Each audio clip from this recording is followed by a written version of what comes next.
All right. Hello, everyone. We are going to go ahead and get started. I know that folks are joining in, and so when they'll join, they'll be able to attend and listen as well. Very excited here to welcome Professor Anant Mishra. We are doing our virtual speaker event today as part of our Carlson Alumni chapter here at Cargill. And this event is a completely virtual speaker event. So due to COVID-19, since we made it virtual, we're also able to invite our friends at 3M and United Health Group. So welcome to those groups as well. My name is Casey Hutchendorf. I'm part of our Carlson Alumni chapter here at Cargill. I'm excited to kick things off here with everyone. Special thanks to Allison Henning Duffy, part of Carlson, who's helped set up the event and coordinate the event. She will also help handle Q&A throughout the event. So during Professor Mishra's speaker event today, if you do have questions, your mics are muted. However, you can use the Q&A feature or the group chat feature to enter your questions. Then either throughout the presentation or at the end, we'll do our best to answer those questions as well. Now, today, Professor Mishra will talk about what suppliers need to do to survive a current and post-COVID-19 world.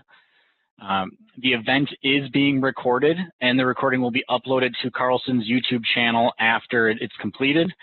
The slides will also be shared with the alumni chapter leads. So if you're interested in taking a look at those, the chapter leads will be able to distribute to their respective groups. All right. So now I'd like to introduce our speaker today. So Anant Mishra is an associate professor in the Supply Chain and Operations Department at Carlson at the University of Minnesota. He's designed and taught executive MBA, MBA, and undergraduate level courses in strategic sourcing, project management, operations, and business statistics. His current research interests derive from contemporary issues in the project management, open innovation, public sector operations, and global supply chain management. His research has been published in a number of different journals, and he's won numerous awards for both his research and teaching. Before joining Carlson, he taught at George Mason University's School of Business and University of St. Thomas's Opus College of Business. And prior to pursuing his PhD, he worked for Tata Consultancy Services. All right, well, with that, I'd like to hand it over to you, Professor Mishra, for our speaker event today. Thank you, Casey, for the introduction and for initiating this conversation. And many thanks to you, Dana and Hannah, for coordinating, and for Allison for putting this all together. No, it is really exciting and a pleasure to connect with many of you through this presentation. One of the things that I do, as Casey mentioned, is I do research and teaching in the area of global supply chains. And particularly in the last few months, a lot has happened in terms of the global supply chain. And so this has forced many of us as faculty members to think through what we are covering in our classes, and also to really understand, for example, what can be done, how can things be fine-tuned maybe a little bit better, or potentially how can things be revisited as we go through understanding how to manage in the current and the post-COVID-19 world. Okay. So before I get started, just wanted to check, is my screen visible? Not yet. Not yet. Okay, let me see. So, okay.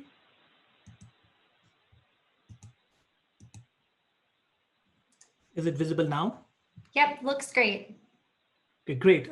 So what I'll do is I'll focus on, it's about half an hour, 35 minutes of presentation. So I will go for first 15 minutes to cover some of the initial part of the presentation, and I'll see if there are any questions, and then I'll go through the remaining 15 minutes and then answer any questions that you might have at the end. Feel free to share your questions. I think it's a bi-directional street out here. I learn as much from these interactions as I hope you do during this presentation. Okay. So the topic here is, when the initial discussion started, the topic here was around the blog that I wrote couple of months back. Actually, it's the beginning of April, about what can sourcing profession do in the current and the post-COVID-19 world. And when that blog was written, my focus was mostly on how would I modify a class on strategic sourcing that I teach here at the graduate level. Okay. Subsequently, in the last 2-3 months, lots have changed in the global supply chain. And so the scope of this talk has become a little bit larger than the scope of the blog that I wrote out here. The blog is accessible. I will be happy to send you a link if you'd be interested to read more about it. So the title of this talk is What Suppliers and Customers Need to Do to Survive in the Current and the Post-COVID-19 World. Okay. So broadly, what are some of the things that we need to pay attention to? If we are paying attention, what are some of the things that we need to emphasize a lot more as we go through in terms of navigating the current and the post-COVID-19 world? My name is Anant Mishra, and I'm an associate professor here in the Supply Chain and Operations Department. So let's look at what has been happening. Clearly, there have been lots of things have happened in the last few months, and particularly if you look at the pandemic, it is a disaster of incredible scale and scope, right? And if you look back, this is not the first time that a large-scale disaster has happened. If you look back in the last 15 years, we had a major tsunami, the Japanese earthquakes, tsunami, and the Fukushima issue out here. Then we had major earthquakes in Southeast Asia part of the world where a lot of global manufacturing is located. In the interim, we had the financial shock, which was a major shock across the world. And then, somewhere in early 2011, 2012, we had the floods in Bangkok. So when you look at disaster, yes, every disaster, every disruption is different in terms of the scale and the size of its impact. But one thing that we need to look at some of the disasters is that the set of proactive actions that we need to think through post some of these disasters, they remain unchanged.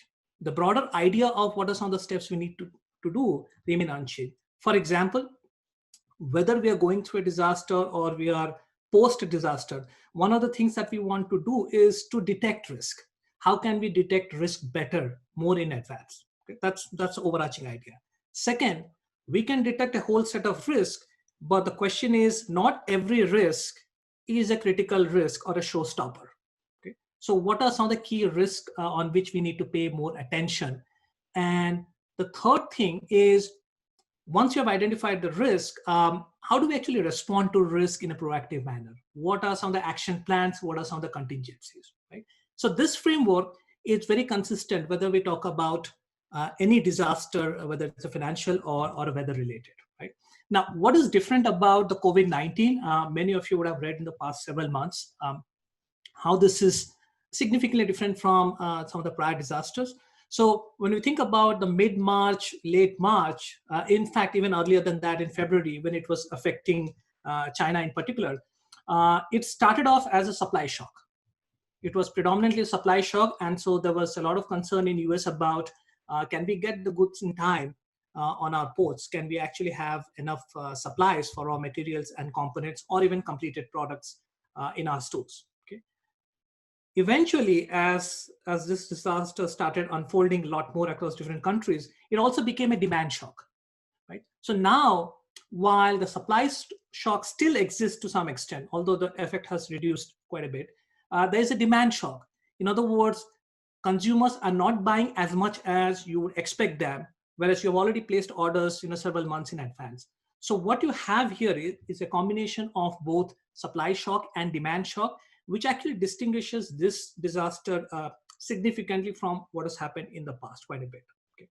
Now, given this focus on both supply side as well as demand side issues, naturally, if you are thinking about how to navigate in a current and a post-COVID-19 world, we would need to then start thinking about how do we actually better understand supply side risk and how do we better understand demand side risk. So these are some of the things that we want to focus on in this topic out here. Okay. Now, so fair enough. We look at supply side risk, we look at demand side risk. Now the question is, okay, is there a general framework for looking at risks? Okay.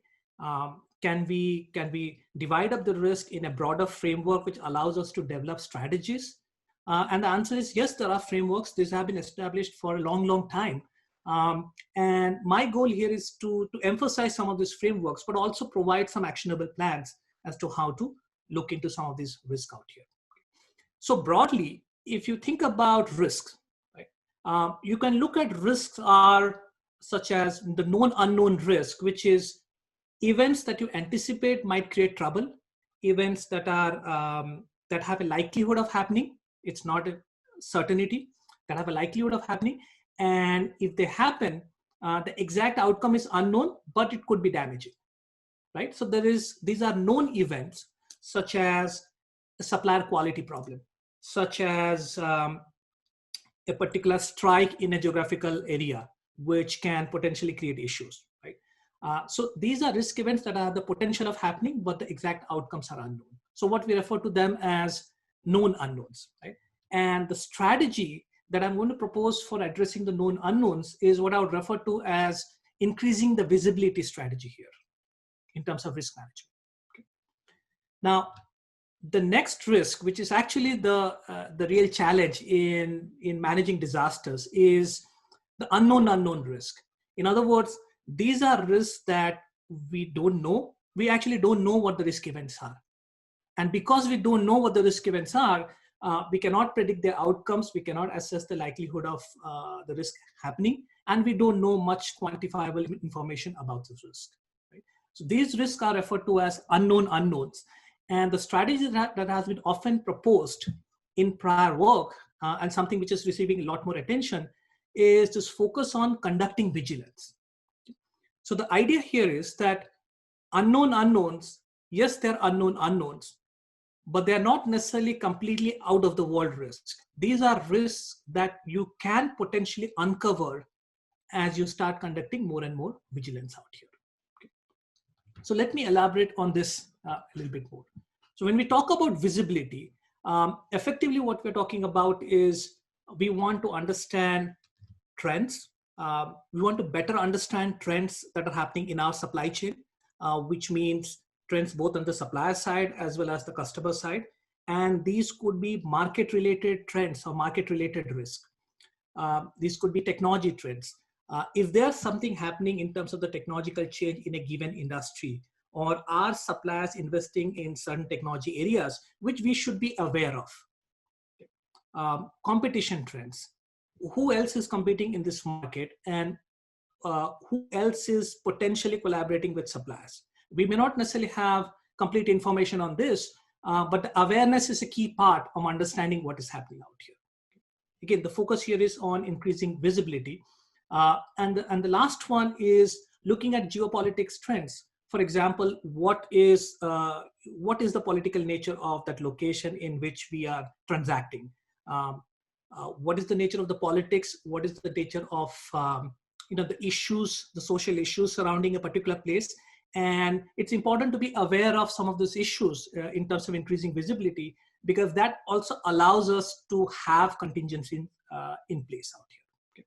I'll elaborate on some of this a little bit more. Vigilance, as I'm talking about, is effectively we are uncovering unknown unknowns. And the idea here is that we don't know the unknown risks because they are unknown unknowns, but there are potentially weak signals which traditionally might be characterized as noise. But what we want to do is we want to focus on weak signals and deliberate on them, debate on them, and potentially throw them out if it doesn't lead to any conclusions. But nonetheless, the focus should be on thinking through some of this risk. What are the weak signals? What are these events that seem random? Can we explain some of these events? Is there some kind of a common cause of variation that we can point to? Okay. This is an area that requires a lot more attention and effort from companies in general. Okay. So as I go forward, I'll identify steps to vigilance and steps to visibility, how to increase visibility, followed by steps on how to increase vigilance. And the basic idea behind increasing visibility and vigilance is that we start with this notion that most companies have one layer of visibility. Typically, most companies, Cargill might have much more deeper visibility across different layers of the supply chain, or potentially 3M, Medtronic might have. But in general, companies typically make sustained efforts to have at least visibility across one layer of the supply chain. And that means visibility both on the supply side, but also it's important to have visibility both on the demand side, okay, to see what is happening. But beyond that, what is becoming increasingly evident is that if you want to increase visibility, what that means is we have to then go beyond looking not just at the first tier of supply chain, but at least start uncovering what is happening at tier 2 level. It requires significant amount of effort in trying to understand it, but that process has to start in terms of looking at what is happening at tier 2 level in terms of the supply chain, and then what is also happening at tier 2 level, at least in terms of the demand chain out here. So both the upstream and the downstream process. Okay. So the question is, how do we do that? Fair enough, we need to increase visibility. We need to understand market trends, competition trends, supply trends, but how do we actually do that? And so this is where what I'm proposing is an approach. In fact, I'm mostly emphasizing this approach because this approach exists in different other fields. For example, the field of project management focuses quite a bit on risk management using process view, R&D, new product development. NASA, for example, uses a specific risk register approach or a process view approach to actually map risk, particularly on space shuttle missions. So what we'll do is we'll highlight some of those strategies that they use and see how it applies to the supply chain. Okay. So the idea behind this approach, this process view, is that if you think about risk, our first goal is to identify risk, right? So identify the superset of risks that exist. Some of them may not necessarily be risk. Some of them might demand more attention, right? So the first step is what can potentially go wrong, right? What can potentially go wrong on both sides? The second step in this process that we're going to elaborate upon is, fair enough, if you have identified 25, 30 different risks, the key question is, what are some of the key risks? What are the top 5 or the top 10 risks that we want to focus on, that we can actually pay attention and do our due diligence? Okay. The third thing is, if you have identified the top 5 or the top 10 risks, what is our response plan, right? And it's very critical to have actionable response plans and have actually people identified for some of those plans so that when it strikes, we are already ahead of the game in terms of responding to the risk. And the third thing is, the maintenance of that response plan, that it's not a one-shot attempt. This is something that we want to continuously build on over quarters, half years, or even years in general. So this is a continuous plan. And this is a summary of the 4 steps: risk identification, risk assessment, then responding to the risk, and then the fourth one is to respond or to manage the whole process of responding to the risk. Okay. Let me elaborate on this a little bit more. Okay. When we think about identifying risk or when we think about assessing risk. Okay. So a key step in this process is preparing a risk register. Okay. Effectively, this is all about preparing a risk register. Now, what is a risk register? Some of you might be familiar with risk register here, but what this risk register essentially is, it is essentially a sheet which contains details about the different kinds of risk, the likelihood of the occurrence, the scale and scope of the impact, the difficulty in detecting, and also a priority order of the risk. Okay. So for instance, if you think about as a company that you want to better identify your known unknowns. You are currently working on your known unknowns, but you feel that you don't have a structure to identify your known unknowns. So what you would do is you would set up collaborative attempts with your suppliers, the first tier suppliers for sure, and multiple first tier suppliers. But you'll also be looking at the demand side, some multiple first tier customers. Okay? So that is the starting point, that we identify the first tier suppliers, the first tier customers, and engage with them at a given product, at a commodity level. So it has to be brought down to a fairly granular level, that for every product or a commodity, what we want to do is we want to map out, both on the supply side as well as the demand side, what are the risks. Okay. And so we go through this process of brainstorming with suppliers and customers. This requires a collaborative effort for, on the both sides. And we list down or identify, debate about the set of risk out here. Okay. Now, this first step, risk event identification, might lead to 25, 30 or more risk out here. Then the next step in this process is to understand what is the likelihood of occurring. Typically on a 1 to 10 scale, what is the likelihood of occurring? Is this a risk that has a significant likelihood of occurring? Is this very likely given the market trends? Or is this very likely given, for example, the geopolitical trends in a particular location? Or because of elections in a particular location? Are there certain tipping points in this kind of risk? Okay. So the likelihood of occurrence is one aspect. Now, at the same time, is not just the likelihood that we are focused on. We are also looking at what is the scale and scope of the impact. Is this one of those risks which has a very high chance of occurring, but it is really not much in terms of the scale and scope of impact. So it's not going to affect or create major issues in our supply chain. So if we think about a risk event as that, then we would appropriately rate it again on typically a Likert scale, which are easier to rate among suppliers and customers, the scale and the scope of impact. Is it very high, close to 8 or 9? 10 means it is absolutely damaging, and 8 or 9 means it is very likely to create major problems in the supply chain. And the third thing, which is actually often missed out in some of these steps, is how easy or difficult is it to detect some of this risk? Is it something that we are always responding in the after and we are trying to salvage, or is it something that we can react in advance, right?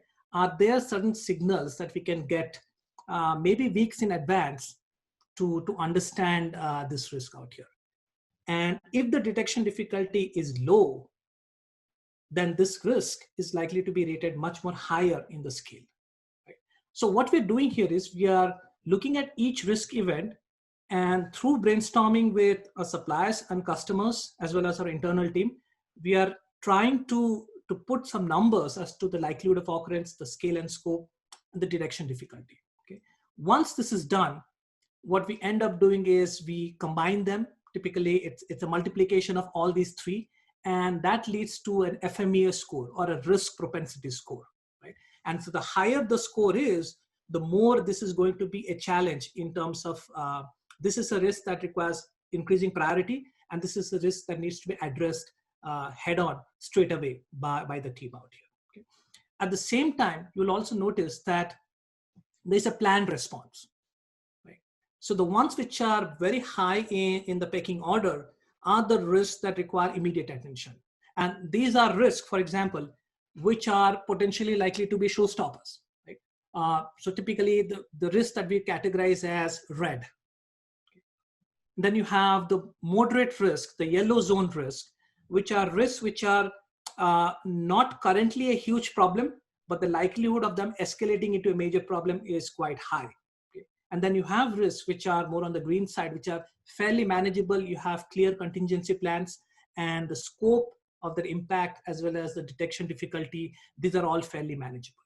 Okay. So what we want to do is that when we get this score, it allows us to prioritize, as we talked about. So you have risks which are on the red zone. We identify certain thresholds for the red zone, the yellow zone, and the green zone. And because we are identifying particularly focused on the red and yellow risk out here, our focus then becomes what should be the response, for instance, to take a risk which is currently from a red zone to a yellow zone. That is progress. How do we go from a red zone to yellow zone, at least in the first attempt? For risks that are on the yellow side, is there a way we can move it to the green zone? Or if it is extremely expensive, is there a way we can have a better response strategy so that we can minimize the damage? If we cannot move it to the green zone, can we limit the damage potentially caused by this risk? Okay. Now, as we go through this thought process, this allows us to propose planned responses to the red color risk as well as the yellow color risk. For instance, you can look at a particular risk at the supplier level, and one might say that there are some potential reliability problems or shipping problems associated with the particular supplier, or it might be that the supplier is located in a place where the institutional environment or the political environment is not very stable. So because of that, we might consider that for this particular supplier, supplier one, it might be worth looking at higher levels of safety stock, or at least revisiting the safety stock to see how we can adjust it to have that additional buffer. Okay, so it is very precise in terms of how you look at, how you identify the risk and where it is located.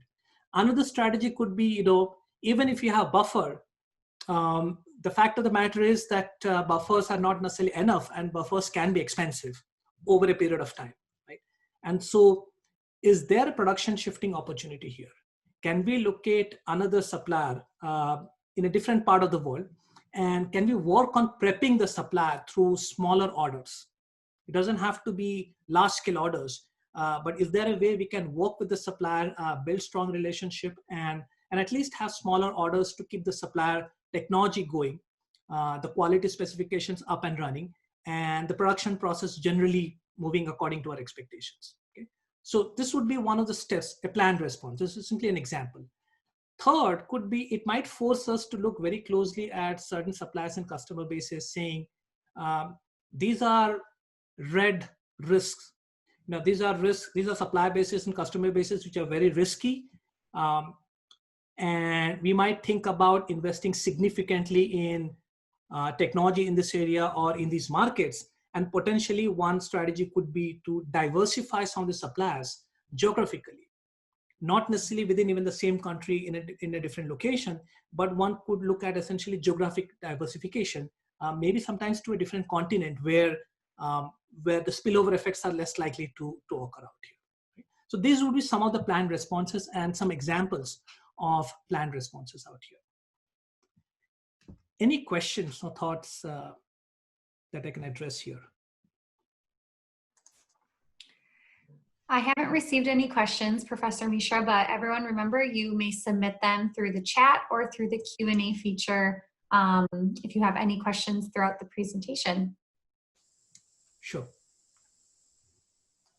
So what I'll do is, so far then we have talked about increasing visibility through very standardized approaches that have been used, and our goal has been to emphasize how they can lead to more proactive risk management. Okay. The next part is the challenging part, right? Which is how do we manage the unknown unknowns? That is the big question out here. Okay. But one thing to note is that even before we think about unknown unknowns, we have to make sure that we are doing a fairly solid job in terms of managing the known unknowns. Because if we don't have the known unknown parts structured out or the processes appropriately mapped, then looking at unknown unknowns just increases the cognitive burden on everybody. So understanding how to manage unknown unknowns requires a very strong foundation on the known unknowns. Okay? Now, that being said, let's look at unknown unknowns and what are some of the strategies that one could look at in terms of thinking about unknown unknowns. Okay. Now, this area of unknown unknowns has received quite a bit of interest in the last 10 plus years, particularly among supply chain folks, as also among people who are engaged in R&D, new product development, or high uncertain industries. Okay. And what has been debated and discussed about is the fact that you have unknown unknowns and you have known unknowns. And we know that known unknowns can be understood through brainstorming and collaborative sessions. And then unknown unknowns are difficult to identify. But one of the areas which has received a lot more attention is, are truly all unknown unknowns really unknown? Or is there a small set of knowable unknown unknowns that we can identify? So that is the key point, is that unknown unknowns by very nature does not mean that every part or every event is completely unknown or comes from the left field. Through some research or through due diligence, one can actually identify the set of knowable unknown unknowns. Okay? And then one can apply risk management to some of those knowable unknown unknowns. So what are knowable unknown unknowns? And what has been talked about in recent research as well as prior research on how to address it and how does it apply to supply chains. Okay. So what I'll propose is, or identify, is 3 approaches which have received a lot more traction in current research. There's quite a bit of ongoing research in these areas. And I'll elaborate on these 3 approaches. And I'll be very interested to see if you have any thoughts on any of these approaches at the end of the presentation. Okay. So the first approach that I'm suggesting here is an approach referred to as control and fast response. Okay. And one way to understand this approach, control and fast response, is to look at organizations which are constantly in a threat mode, or organizations which are constantly in a high risk mode. Okay. So what a bunch of researchers actually did several years back, in fact, almost more than a decade back, is they looked at, for example, how does the fire department operate? How does the military operate? How does a trauma department or emergency department in hospitals operate? Okay. Very often, they may not actually have an idea of what is going to hit them next. But there's no doubt they have to be fully prepared. So the question is, well, how do you actually prepare for something when you're not sure what is happening out here? So what researchers did was they looked at some of these different contexts and tried to see what are people, what are employees in those contexts actually doing. Okay. And so one of the contexts that researchers actually started looking at is aircraft carriers. Okay. A fully operationalized aircraft carrier where fighter jets take off regularly in a full operation mode. And so if you look at an aircraft carrier, a fairly large aircraft carrier, okay, generally they are a floating city. They consist of, in full operation, more than 5,000 people, 90,000 tons of displacement, and 1,000 feet basically in terms of length. People typically working in tight spaces, and not just only people. You're working in tight spaces with jet aircraft, jet fuel, highly explosive. You have a nuclear reactor to power the ship, and missiles and explosives. And especially if you are in a wartime mode or if you are in a surveillance mode, it will be typically fully loaded with missiles and explosives. So you have this, different combustible elements at play together in a very tight space. Very often the refueling and resupply happens from adjacent ships, and typically these ships tend to move together in a group of 5 to 7, which also makes it much more difficult for them to navigate or turn, especially when you have bad weather or low visibility. Okay, so the conditions are absolutely potent when it comes to accidents happening, and people cannot afford to go wrong. But strangely, accidents rarely happen. Major accidents rarely happen, okay, especially in an operations mode. So what is it that employees here are doing? What is it that people here are doing out here? Okay. So Carl Weick and Kathleen Sutcliffe wrote a book close to 15 plus years back on looking at some of these organizations, which is managing the unexpected. And what they found was that more often than not, people working in these organizations, which they refer to as high-risk organizations or organizations which are seeking incredible reliability, they found that a lot of employees in these organizations are in a constant state of mindfulness that is fundamentally ingrained in their training. What that means is a combination of ongoing scrutiny of existing expectations and a focus on continuous refinement based on newer expectations. So there's always a willingness to constantly scrutinize existing rules and protocols, but also be ready to constantly refine them as necessary. So very, very open mindset in terms of looking at risk and understanding risk. Okay. How does it actually manifest in practice? Okay. So what they found was that very often it is based on creating that environment or working on some of the soft skills. That means if you're working in a firm and you're thinking about managing the unknown unknowns, the most important change that needs to begin with is a change in temperament. And the idea that we need to start tracking small failures. Why is a small failure happening? What is the reason for it? We need to have an explanation for it, a legitimate explanation for it. Okay. It may not lead to any major issues down the line, but at least it allows us to understand if there are any weak signals that we can actually capture. Okay. For instance, if you look at the aircraft carrier, they did daily incident reviews of even minor slips in nuclear power point. If there was slight delay by a few minutes here and there was often a detailed review of really what is happening. Are there some underlying trends? There are some people are there unreliable? Is there some issue with the training? So these were things that tended to be picked up when you did some of these minor reviews or minus slips. Okay. The second thing was that the focus on sensitivity to operation. And what sensitivity to operation means is that in supply chain and operations, we often say that you have common causes of variation and you have special causes of variation. And the special causes of variation, the major deviations are what you need to pay attention to.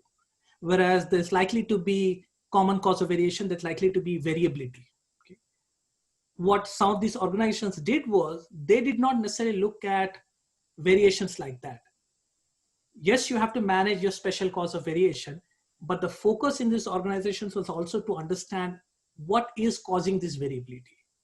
Why are there deviations from certain things, right? So the sensitivity to operation was something which was very critical to these organizations. The focus on common cause of variation and not just special cause of variation out here.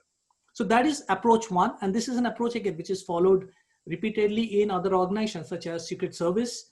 We look at space missions.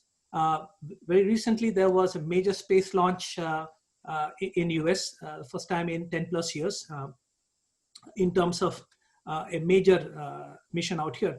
And when you think about the countdown timing is essentially a very detailed check of what is happening. If there is even a minor variation in what is expected, there is a quick review and there might be an abort straight away if there is a minor variation that cannot be explained, right? And so if you look at some of these organizations, they do focus quite a bit on the unknown. Similarly, trauma centers that we talked about. So this is approach one. Okay.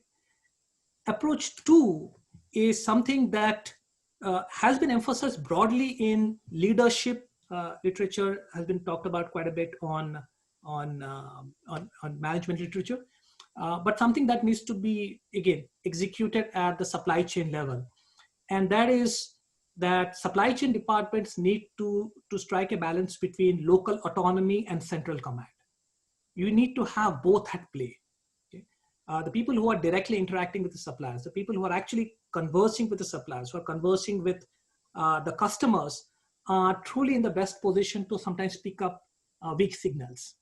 They can pick up variations from the norm, which can potentially be explored in much detail.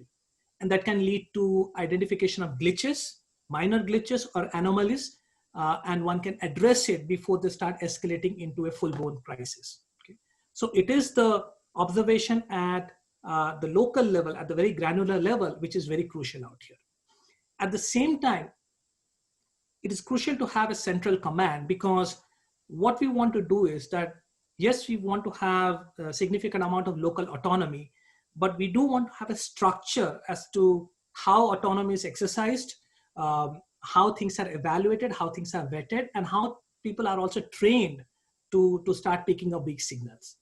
So for a large company, there needs to be a central command which standardizes some of these approaches in terms of dealing with weak signals or picking up weak signals. Okay. This would also involve, for example, regular scenario planning. If you're talking about weak signals and we want to have a central command which standardizes how information is collected, this might also mean that we want to have frequent scenario planning with suppliers and buyers, and they need to be organized and structured with regards to can we do what if plans? Can we devise potential scenarios? Can we look at decision trees? These are quantitative tools and techniques which are available in, which are actually done quite a bit in even the engineering literature. And this is something that can be brought to fore in a very structured manner by the central command and executed by people on the ground out here. So this is the second approach that I want to highlight. The third approach is something which has really not been talked about as much in the supply chain literature, but it's being used in new product development, R&D, and some of the most cutting edge, high uncertainty areas. And that is this idea of crowdsourcing. Okay, so let me elaborate on this a little bit more. The notion of risk management or the notion of problem solving is that if you're a firm and you're a firm which is located in the supply chain, so you're essentially talking to your suppliers who have their own suppliers, and then you're talking to your customers who have their own customers. So you're a part of an entire supply chain. And a risk in a supply chain, even if it originates from one company, can potentially escalate or snowball into a major issue. So the idea here is that it is not just the responsibility of one company to monopolize risk management, or one large company in the supply chain to monopolize risk management. This is something which has to be fairly democratized across the supply chain. What do we mean by democratized? What it means is that while you have individual entities in the supply chain doing their own risk management plans, going through a risk register, looking at local autonomy and central command, while you have employees at different parts of the supply chain doing it, there needs to be a forum, potentially a digital platform or a forum, where there is an opportunity for at least your first year suppliers and your first year customers, the employees, to voice their thoughts or voice their ideas about an issue that has not yet occurred, but that can escalate. Okay. So essentially an idea submission platform, or a platform which allows people to voice their thoughts, bring it up to middle management, senior management, and at least have a legitimate discussion about what are some of the issues, can they start escalating down the line, and so on. So in doing so, what we're doing is we are saying that this is not just our responsibility. We are trying to harness the wisdom of not just our risk management team or our sourcing team or our customer facing team.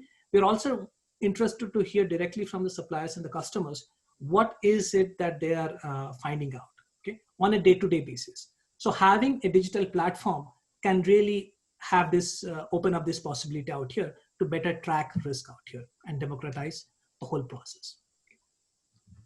So in summary, this is my last slide. So in summary, what we want to emphasize is that, yes, every disaster is different, and it requires an understanding of the nature of the disaster in the first place and how to respond to it. But once you think about a disaster, the overarching structure of managing risk is not very different. You have to focus on identifying risk.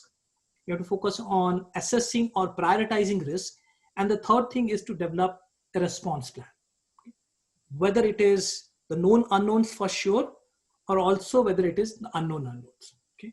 And so what we just talked about is different strategies for addressing the known unknowns as well as the unknown unknowns, even if there's an overarching structure of identification, prioritizing, and responding.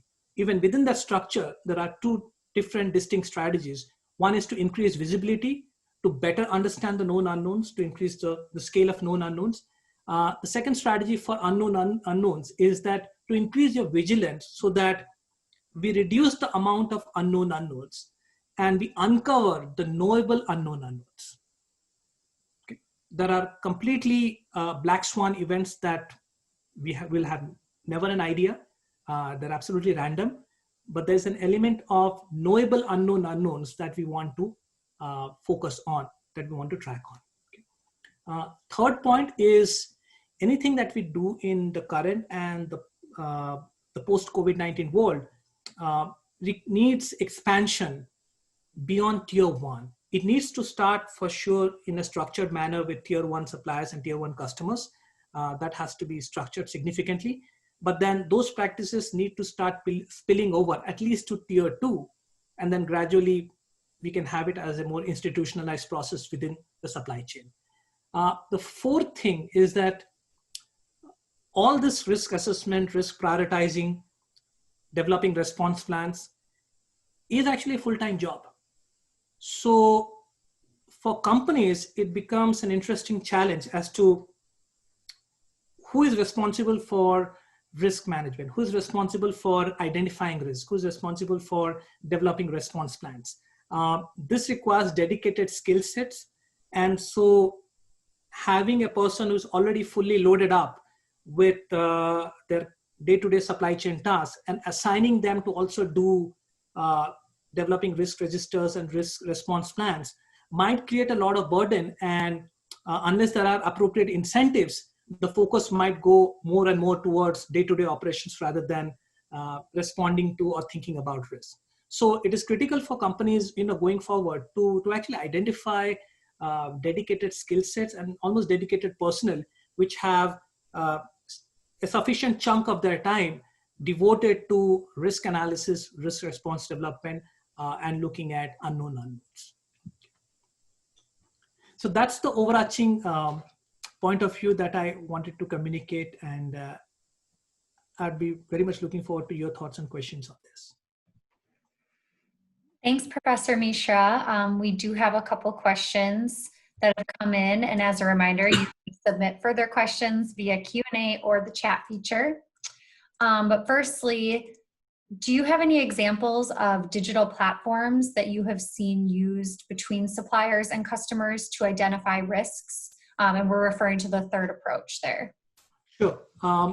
So, interesting question. So, I have done quite a bit of work on crowdsourcing and digital platforms, especially on the R&D side. And much of the platforms that I've seen, these are platforms. One of the platforms is referred to as Innocentive. Then there are other platforms. There's a platform called Top Coder. Now, these platforms are not necessarily in the supply chain area. These are platforms which are, for example, Innocentive has been a platform which has been existing for 10 plus years.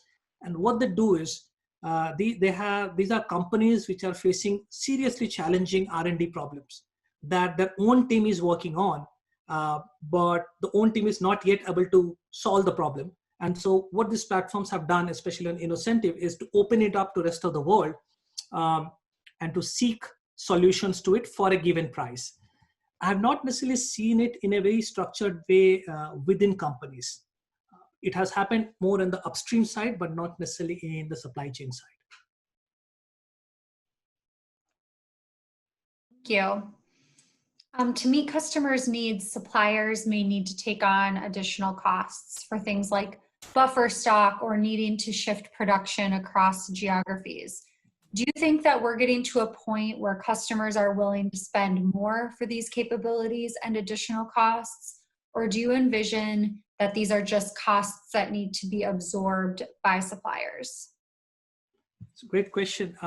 That is something that I think companies are still trying to really figure out, is that what is the cost of this insurance? If you think about slack, safety stock, I mean, it's essentially insurance against something going wrong. So the question is, who's going to bear the cost of that additional safety stock? Is it customers? Is it suppliers? Is it the end consumers? And I think this is something there where probably in the short run, it is plausible that firms might end up paying for that initially in the short run. Okay? But here is what happens simultaneously also, that having more safety stock means, yes, that somebody is paying for it, and potentially it's likely that it may not immediately go to the end consumer. But at the same time, if a firm is thinking about looking at increasing safety stock, for instance, then it's imperative for the firm to also think about what are other areas which are potentially low risk areas. Let's say areas that are in the green zone, where we have maybe too much buffer, on where we can actually cut down a little bit so that they're still in the green zone and they don't escalate into the yellow zone. Okay? So there's a potential give and take across the red color risk. We want to reduce the red color risk to a yellow risk. And then we want to also make sure that we don't necessarily have extraordinary amount of buffer in the green risk. And so that kind of give and take can happen, and some of the efficiencies can be recovered there. But my sense is in the short term, this is something which would be hard to pass on to the consumers. Are you seeing more companies build out functions dedicated to risk management, or is this typically embedded in functions like supply chain? So I'm seeing in my conversations with those who are in my classes, as well as people that I meet generally, and oftentimes we have a conversation around supply chain. I think there is still some ambiguity about what is risk management and is it a full-time job? And my sense is that in a lot of companies, this is very integrated as a part of somebody's daily operation. And there's nothing wrong with that, but it needs to be defined further. So for instance, if you look at somebody who is in the sourcing function, a sourcing manager, they need to have a certain dedicated amount of their time, of their employment time, maybe 20%, maybe 30% at the minimum, looking at the risk management aspect. Okay, this whole idea of building up resilience. Unless that is clearly defined, it is likely that yes, risk management would be a part of a sourcing manager's portfolio of actions, but because risk management doesn't immediately lead to benefits, there might be a lot of pull towards addressing the day-to-day operations rather than focusing on risk management. And so that role definition has to come in, even within the same role, that you could have 70 to 80% of your time on the day-to-day operations, but it is imperative to focus 20% of your time on risk management, risk assessment, and make progress every week and have this structured discussion with senior managers. Okay. That's something that I think needs to be done more proactively. Thank you, Professor Mishra. One more question. Expanding past tier 1 customers and suppliers can get extremely complex. How do you recommend narrowing down which supply chains in your business you expand past tier 1? Sure. It is an important challenge. In theory, we know that increasing visibility means, the farther you can look, the better it is. It's hard to argue against the point, but again, it comes at a cost. And the question is, how can we be strategic about where to expand on and how to build upon? Okay. I think this is where the risk register actually comes into play more actively, because what you're doing is we start with the tier 1 to begin with.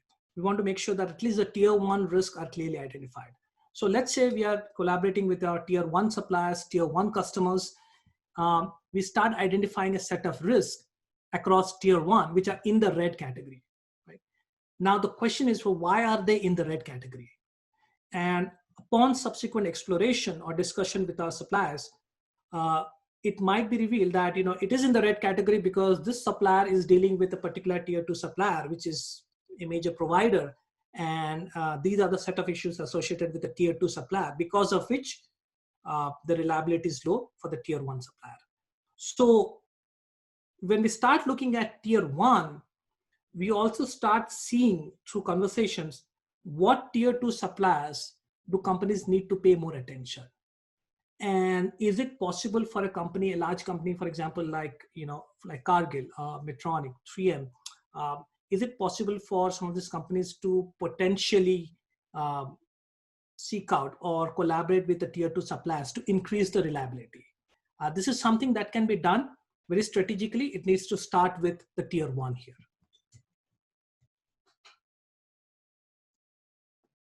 Thank you, Professor Mishra. That was our final question today.